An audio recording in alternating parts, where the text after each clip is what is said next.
नमस्कार दोस्तों, स्वागत है आपका आपके अपने ही यूट्यूब चैनल लक्ष्य क्लासेस पर। रोज़ की तरह आज भी हम सामान्य हिंदी के कुछ महत्वपूर्ण प्रश्नों पर चर्चा करेंगे। आप सब लोग जल्दी से जल्दी जुड़ जाइए और सेशन को शेयर कर दीजिए अपने सभी दोस्तों में, ताकि सभी लोग जल्दी से जुड़ जाएं और हमारे महत्वपूर्ण प्रश्नों का लाभ उठा सकें। भाई प्रश्न बहुत ही महत्वपूर्ण है हर एग्ज़ाम की दृष्टि से, और ज़्यादा टाइम भी नहीं, बस 20 मिनट में आपको 20 क्वेश्चन मिल जाते हैं। इससे ज़्यादा आपको क्या ही चाहिए, आपका अच्छा खासा रिवीजन हो जाता है। चलिए जल्दी से शेयर करके आइए, फिर हम क्लास स्टार्ट करते हैं। चलिए विचार पढ़ लेते हैं भाई आज का। आशा करते हैं आप लोगों ने ईमानदारी के साथ शेयर कर दिया होगा। चलिए, समय न लगाओ तय करने में कि आपको क्या करना है, वरना समय तय करेगा आपका क्या करना है। भाई इतना समय मत लगाओ ये तय करने में कि आपको क्या करना है। कभी ऐसा हुआ कि आप सोचते रह गए कि आपको क्या करना है और समय ने ये तय कर दिया कि आपका क्या करना है। चलिए, तो 2-4 साल मत लगाइए ये तय करने में कि आपको क्या करना है। जल्दी ही सोच लीजिए कि आपका लक्ष्य क्या है। जल्दी निर्धारित करना चाहिए अपना लक्ष्य और उस पर काम करना शुरू कर दो, वरना तो समय अपना लक्ष्य बहुत जल्दी से तैयार कर देता है और फिर वो काम शुरू कर देगा। चलिए चलते हैं अब प्रश्न पर। प्रश्न है हमारा, एकल का विलोम शब्द है। एकल शब्द दिया हुआ है और एकल का विलोम हमसे पूछा है कि एकल का विलोम क्या है। अच्छा प्रश्न है, जल्दी से कमेंट बॉक्स में आंसर दीजिए। बहुल, पर्याप्त, उपयुक्त या अकेला। एकल का विलोम क्या होता है ये आपको बताना है। जल्दी से कमेंट बॉक्स में आंसर दीजिएगा। प्रश्न अच्छा है।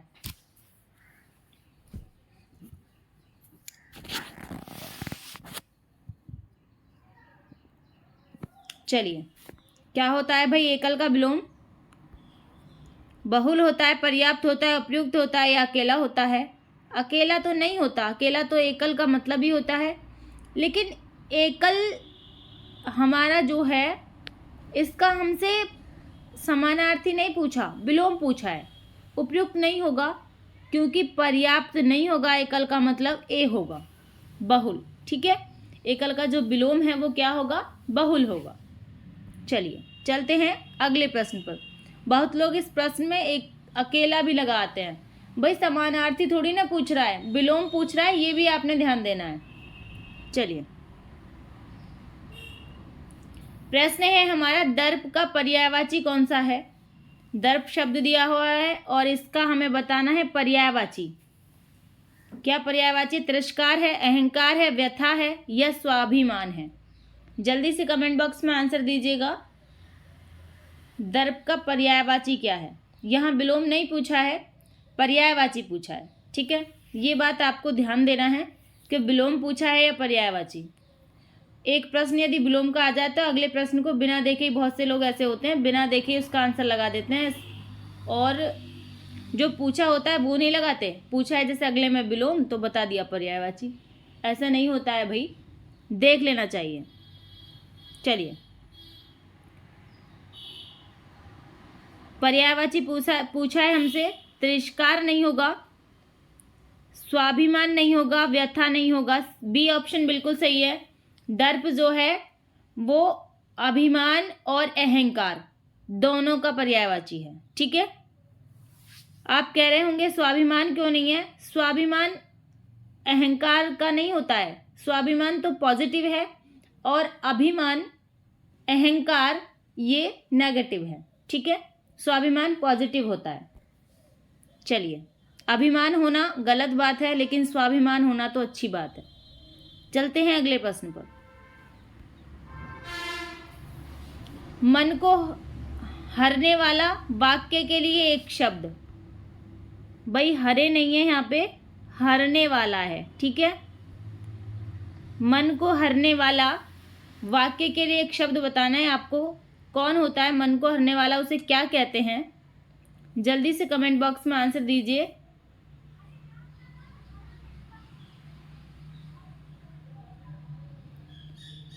मर्मांतक, मनोहर, मदमस्त या मदमयी, क्या कहते हैं उसे जो मन को हरने वाला होता है? चलिए भाई जल्दी से आंसर दे दीजिए। मन को हरने वाले किसे कहते हैं भाई? मनोहर। बी ऑप्शन बिल्कुल सही है। मन को हरने वाला मनोहर होता है। श्री कृष्ण को कहते हैं मनोहर क्योंकि वो मन को हर लेते हैं। चलिए चलते हैं अगले प्रश्न पर। गागर में सागर भरना मुहावरे का अर्थ लिखिए। गागर में सागर भरना, इस मुहावरे का आपको अर्थ बताना है क्या होगा? दोहे की रचना करना, थोड़े में बहुत कहना, बहुत बोलना या कम बोलना। जल्दी से कमेंट बॉक्स में आंसर दीजिएगा भाई। गागर में सागर भरना।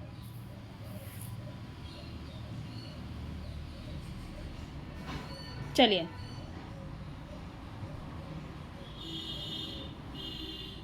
बहुत बोल के तो कोई भी किसी भी बात को समझा सकता है। कम बोलना नहीं होगा, थोड़ा बोलो और ज़्यादा समझा दो, ये होगा गागर में सागर भरना। ठीक है, थोड़ा बोलो और ज़्यादा समझा दो, थोड़े में बहुत कहना। चलिए चलते हैं अगले प्रश्न पर। शुद्ध वर्तनी का चयन करना है भाई। शब्द दिया है महत्वाकांक्षा और इसका शुद्ध वर्तनी बताना है आपको कैसे लिखा जाता है। ये शुद्ध वर्तनी में बहुत महत्वपूर्ण है और कितनी बार एग्जाम में पूछा भी गया है भाई ये प्रश्न। महत्वाकांक्षा शुद्ध। जल्दी से कमेंट बॉक्स में आंसर दीजिए कैसे लिखा जाता है शुद्ध ये।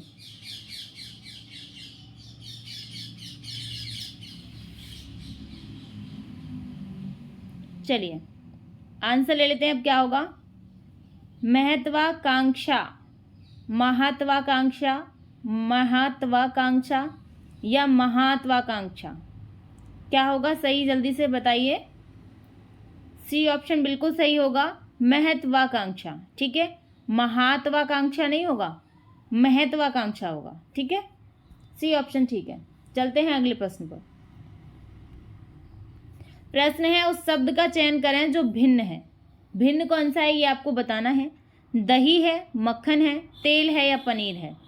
जल्दी से कमेंट बॉक्स में आंसर दीजिएगा कौन सा इनमें भिन्न है। और 3 ऐसे होंगे जो एक जैसे होंगे और एक ऐसा होगा जो अलग होगा। जल्दी से कमेंट बॉक्स में आंसर दीजिएगा। ऐसा प्रश्न ज़रूरी नहीं है आपको हिंदी में ही मिले, लेकिन पैट के एग्ज़ाम में आपको रीजनिंग में भी मिल सकता है। ये प्रश्न बहुत महत्वपूर्ण है, ये आपको हिंदी में भी मिल सकता है और ये रीजनिंग में भी मिल सकता है। चलिए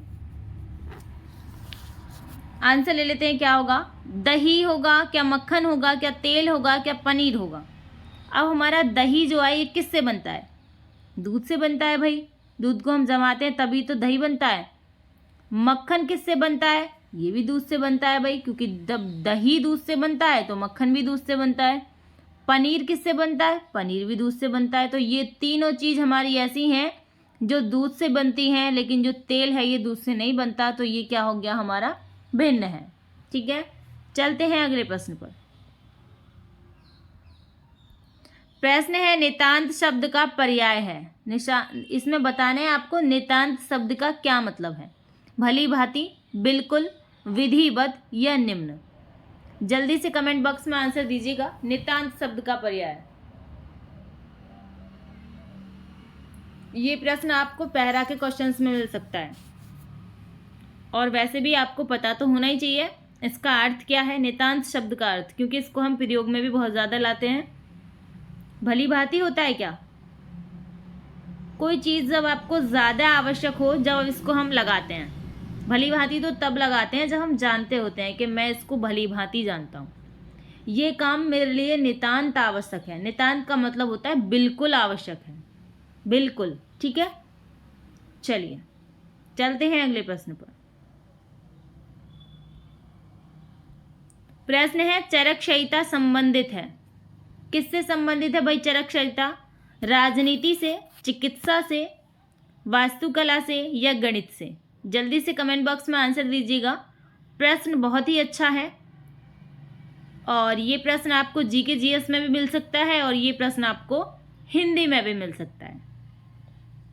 जल्दी से कमेंट बॉक्स में आंसर दीजिएगा। प्रश्न एक भी ऐसा नहीं है जो एग्जाम की दृष्टि से अवैध हो, सारे ऐसे हैं जो एग्जाम की दृष्टि से बहुत महत्वपूर्ण है। चलिए आंसर ले लेते हैं, क्या होगा। चरक संहिता जो है ये चिकित्सा से संबंधित है, ठीक है। चलिए चलते हैं अगले प्रश्न पर। प्रश्न है, निम्न में से तीक्ष्ण का विलोम शब्द है क्या है?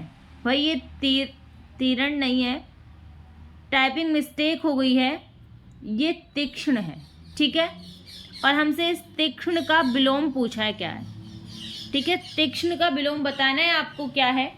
तीव्र है, तृष्णा है, त्यागी है या कुंठित है? जल्दी से कमेंट बॉक्स में आंसर दीजिएगा। तीक्ष्ण का विलोम क्या है? तीक्ष्ण कहते किसे हैं वैसे, ये देख लेते हैं। तीक्ष्ण कहते हैं तेज या नोक वाली कोई वस्तु को भी कहते हैं तीक्ष्ण, ठीक है।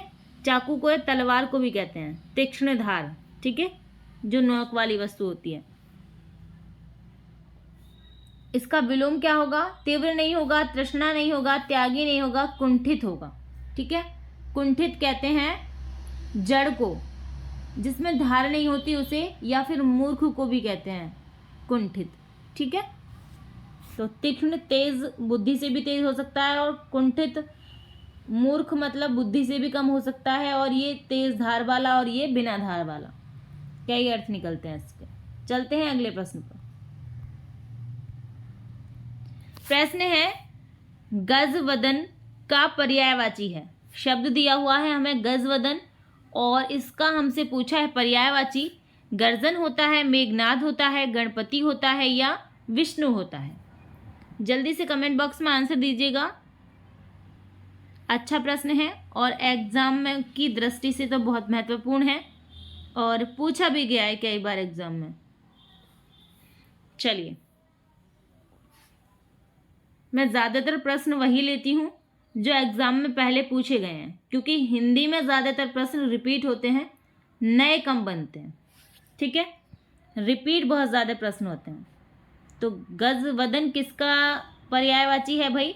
सी ऑप्शन बिल्कुल सही है, गणपति, ठीक है। गणेश जी का पर्यायवाची है गजवदन।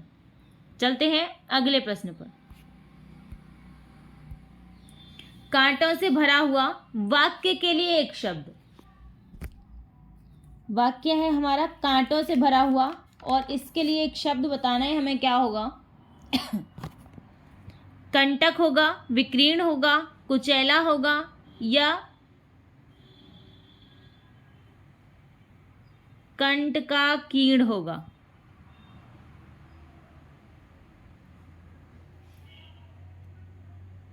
जल्दी से कमेंट बॉक्स में आंसर दीजिएगा।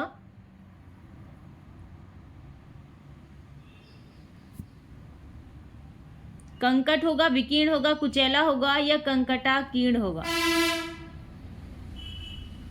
जल्दी से आंसर दीजिएगा। अच्छा प्रश्न है भाई, कांटों से भरा हुआ।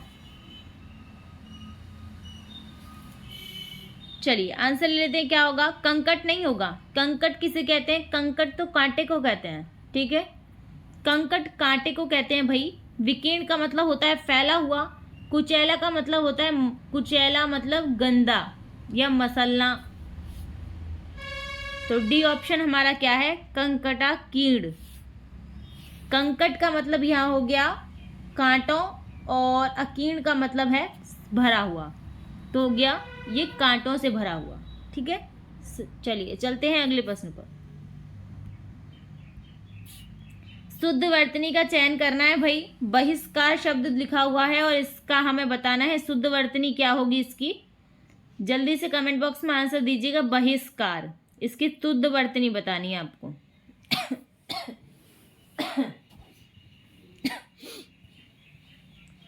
चलिए आंसर ले लेते हैं, क्या होगा? बहिष्कार शब्द की शुद्ध वर्तनी क्या है?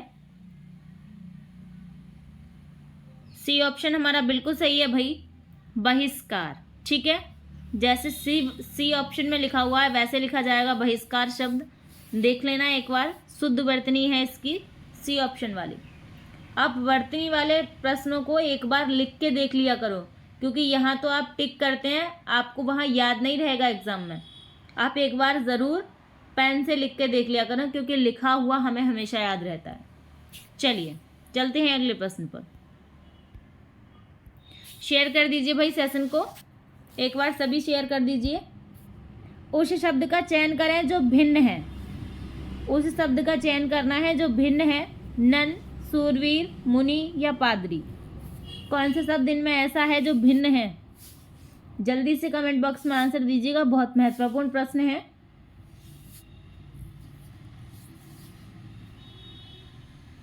चलिए भाई आंसर ले लेते हैं, क्या होगा?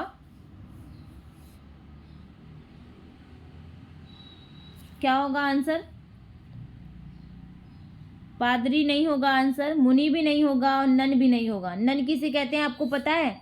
धर्म संगिनी को कहते हैं नन, ठीक है।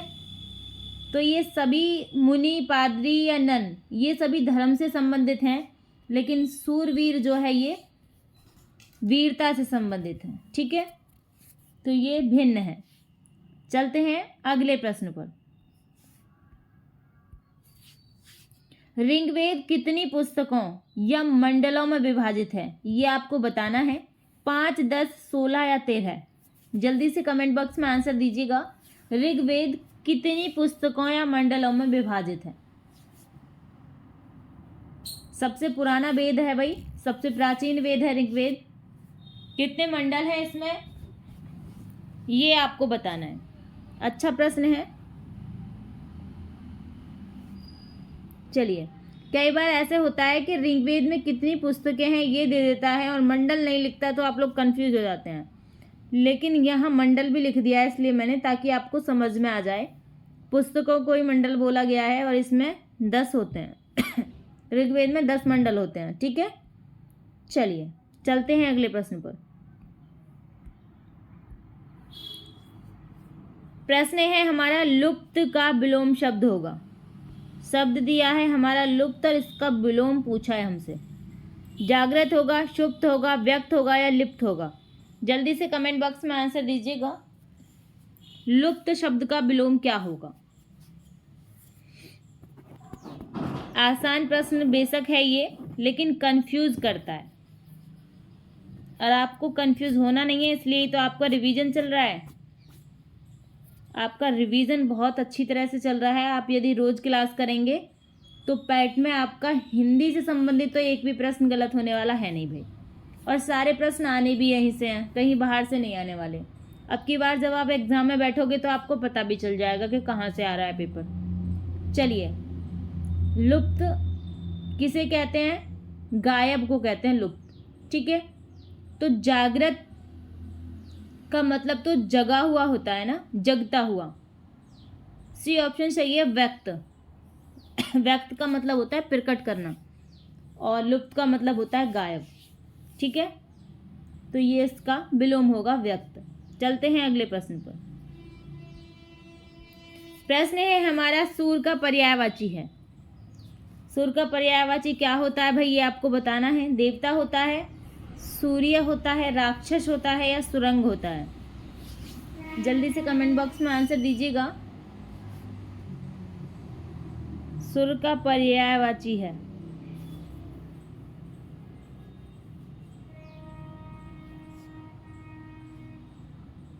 चलिए भाई आंसर ले लेते हैं, क्या होगा?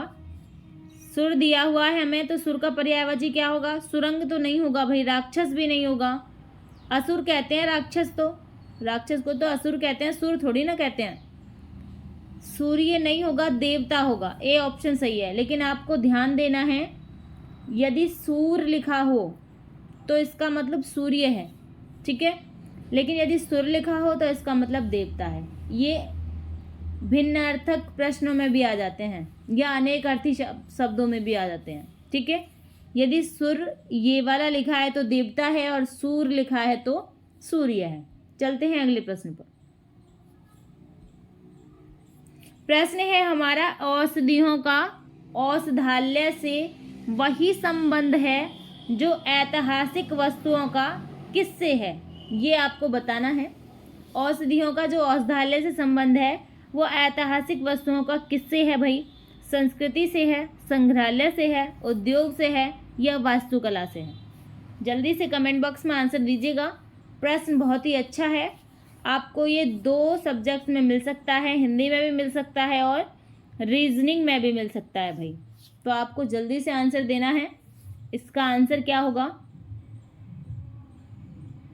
औषधियों का औषधालय से जो संबंध है वो ऐतिहासिक वस्तुओं का किससे है? चलिए आंसर ले लेते हैं, क्या होगा। सबसे पहले आपको ये नहीं करना है कि आपको ये देखना है, नहीं, ये आपको बाद में देखना है। पहले क्या करना है, ऐसे प्रश्नों में ऊपर वाला देखना है कि उसका संबंध किस हिसाब से इन्होंने रखा है। औषधि जहाँ रखी जाती है वो स्थान होता है औषधालय। औषधालय वो स्थान होता है जहाँ औषधियों को हम सुरक्षित रखते हैं, ठीक है, औषधालय। तो ऐतिहासिक वस्तुओं को हम कहाँ रखते हैं? संस्कृति तो नहीं होगा। उद्योग में तो वस्तुओं का प्रयोग करते हैं, तो बी ऑप्शन हमारा यहाँ बिल्कुल सही होगा। ऐतिहासिक वस्तुओं को संग्रहालय में रखते हैं, ठीक है, और औषधियों को औषधालय में रखते हैं। तो रखने की जगह के बारे में पूछा है। चलिए चलते हैं अगले प्रश्न पर। प्रश्न है जो ईश्वर में विश्वास रखता हो उसके लिए एक शब्द लिखें। क्या होगा वो शब्द आपको बताना है, जो ईश्वर में विश्वास रखता हो। वास्तविक, नास्तिक, सात्विक या आस्तिक? अच्छा प्रश्न है और आसान है, इससे आसान क्या ही कोई प्रश्न होगा। जल्दी से कमेंट बॉक्स में आंसर दीजिएगा। ऐसे प्रश्न जो होते हैं एग्जाम में आपका टाइम बचाते हैं, आपको इसमें बिल्कुल भी टाइम नहीं लगना चाहिए, आंसर दे के आगे बढ़ो, टाइम बच गया आपका। चलिए, और हर एग्जाम में 10-20 प्रश्न तो ऐसे होते ही हैं जो आपको देखते ही आंसर पता चल जाता है। आंसर टिक लगा के आगे बढ़ो भाई, ताकि आपका समय बच जाए। चलिए, जो ईश्वर में विश्वास रखता है वास्तविक नहीं होता। नास्तिक जो ईश्वर में विश्वास नहीं रखता हो उसे कहते हैं। सात्विक किसे कहते हैं? सत्व गुण संपन्न को सात्विक कहते हैं, जिसमें साधुओं के गुण हो उसे सात्विक कहते हैं। और डी ऑप्शन हमारा बिल्कुल सही है। आस्तिक कहते हैं उसे जो ईश्वर में विश्वास रखता हो। नास्तिक कहते हैं उसे जो ईश्वर में विश्वास ना रखता हो। चलते हैं अगले प्रश्न पर। प्रश्न है हमारा, मुंह धो आना मुहावरे का सही अर्थ क्या है? मुंह धो आना, धोखा देना, सफाई पसंद कर होना, नींद से जागना या आसान रखना? जल्दी से कमेंट बॉक्स में आंसर दीजिएगा भाई। प्रश्न अच्छा है और आपको आंसर पता होना चाहिए। चलिए जल्दी से आंसर दीजिएगा। मुंह धो आना।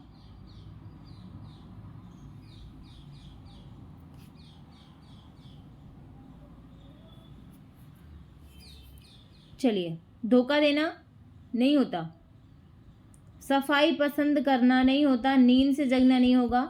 डी ऑप्शन बिल्कुल सही होगा, आसान रखना। आप किसी से किसी काम के लिए बोलो, आपस में जैसे बोलते हैं तो वो क्या बोलते हैं आपसे? हाँ मुंह धो ले, करूँगा ये काम, मतलब मुझसे आशा मत रखना।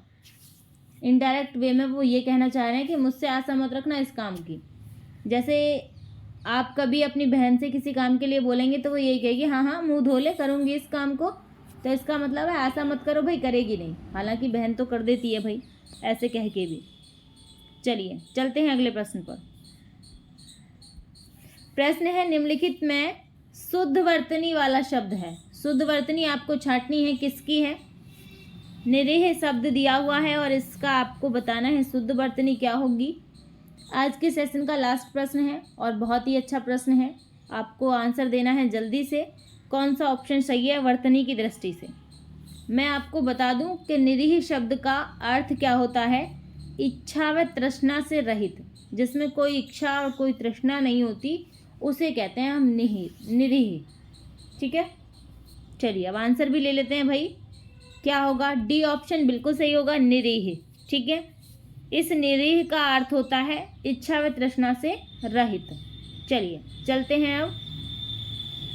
आशा करते हैं आपको सेशन अच्छा लगा होगा और पसंद आए होंगे प्रश्न। सेशन के सभी अच्छे प्रश्न थे। इतनी देर तक बने रहने के लिए बहुत बहुत धन्यवाद भैया आपका। सेशन को लाइक कीजिएगा, शेयर कीजिएगा एंड चैनल को सब्सक्राइब कीजिएगा। धन्यवाद।